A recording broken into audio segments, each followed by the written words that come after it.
მოგესალმებით, მეგობრებო. ოფიციალურად ყველაზე მოხუცი ადამიანი, რომელიც დედამიწაზე ცხოვრობდა, იყო ფრანგი ჯინქელმენტი. იგი გარდაიცვალა 122 წლის ასაკში. თუმცა არაოფიციალურად ყველაზე დღეგრძელ ადამიანად განიხილება ჩინელი ალი ჩინგუენი. მისი სიკვდილი განისაზღვრება სხვადასხვა წყაროების მიხედვით. ან 197 წლის იყო, ან 256 წლის. ალი ჩინგუენის თქმით, იგი დაიბადა 1726 წელს. თუმცა ერთ-ერთმა პროფესორმა უნივერსიტეტ მინკუოში მოიძია მასზე ინფორმაცია და დოკუმენტების თანახმად ალი ჩინგუენი დაიბადა გაცილებით ადრე, 1677 წელს.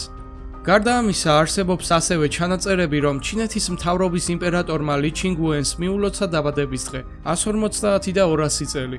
თუ ეს ჩანაწერები მართალია, მაშინ ჩინელი ბაბუა იყო სუპერმოხუცი ადამიანი ისტორიაში, რომელმაც იცხოვრა საკმაოდ დიდი ხანი, ვიდრე რომელიმე სხვა ადამიანმა. ალი დაიბადა სიჩუანის პროვინციაში და მთელი თავის ცხოვრება იქ გაატარა. ის ადრეული ასაკიდან იყო დაინტერესებული ხანგრძლივ ცხოვრებაზე, მაგრამ მის ცხოვრებას ვერ შევადარებთ ბერის ცხოვრებას. ალი ცხოვრობდა დატვირთული ცხოვრებით, მას ჰყავდა 23 ცოლი და 200-ზე მეტი შთამომავალი. თუ ლიმ მართლაც 256 წელი იცოცხლა, მან საკუთარი თვალებით იხილა თავის შვილის შვილი.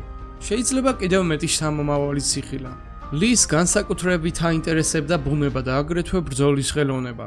ადრეული ასაკიდან ალი აგროვებდა ბალახს, ზოგჯერ მცენარის გულისთვის ტაილანდშიც კი წასულა.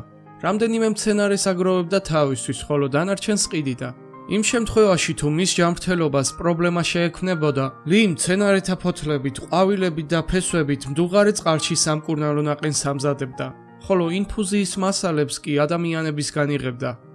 რა თქმა უნდა, იმ შემთხვევაში თუ ვისაუბრებთ ლის ცხოვრებაზე, მაშინ ახალს ვერაფერს გავიგებთ. ჩინელი არასდროს ეწეოდა, არ სვამდა ალკოჰოლს, ჭამდა რეგულარულად და იძინებდა, დილით ადრე დგებოდა. იყო ჭორები, რომ ლის სიცოცხლის ხანგრძლივობას მისი მაგიური ელექსირი ზრდიდა, რეცეპტს კი არ ამჟღავნებდა. სხვები კი იძახიან, რომ ეს გენეტიკური იყო, რადგან ხალხის უმრავლესობა მრავალი წლის მანძილზე ცხოვრობდა იმ დასახლებაში, სადაც ალი დაიბადა.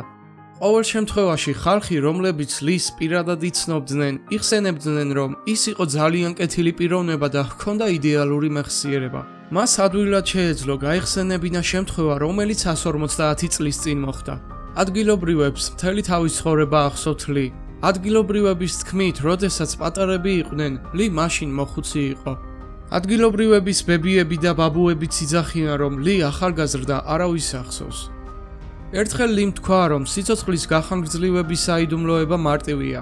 ამ ყოფე შენი გულის სიმშვიდეში, იჯექი როგორც კუ, იყავი მხიარული როგორც მტრედი და იძინე როგორც ძაღლი. ხალხს ახსოვს, თუ როგორ იჯდა კუსავით და გულის სიმშვიდეში ჰქონდა. ხალხს ისიც ახსოვს, რომ საათობით იჯდა თვალდახუჭული ერთი და იგივე ადგილზე გაუნձრებლად. მთელ დროს მედიტაციაში ატარებდა. ალი იძახდა, რომ შვიდ გონებას ჯანსაღი ცხოვრებით მინიმუმ 100 წელი შეუძლია ცხოვრება. 1748 წელს, როდესაც ალი იყო 71 წლის, ის წავიდა კაიზოუში. კაიზოუში შეუერთდა ჩინეთის არმიას, სადაც სწავლობდნენ საბრძოლო ხელოვნებას. ყველაზე ცნობილი სურათი, რომელიც ალი ჩინგუენს გადაუღეს, ეს იყო 179 წლის შემდეგ, 1927 წელს, როდესაც ალი ეწვია ეროვნული რევოლუციის არმიის სიჩუანის გენერალ-გუბერნატორს, იან სენიას. გენერალმა საპატიო წვეულება გამართა ამ უჩვეულო სტუმრისთვის. 6 წლის შემდეგ ალი ჩინგუენი გარდაიცვალა. ხალხის თქმით, ეს მისი გადაწყვეტილება იყო, რომ მოკვდა. არსებობს ლეგენდა, რომ ლიმ სიკვდილის წინ თქვა, მე ყველაფერი გავაკეთე, რაც უნდა გამეკეთებინა ამ ქვეყნად. მადლობა ყურადღებისთვის, გამოიწერეთ არხი და დაელოდეთ საინტერესო ვიდეოებს.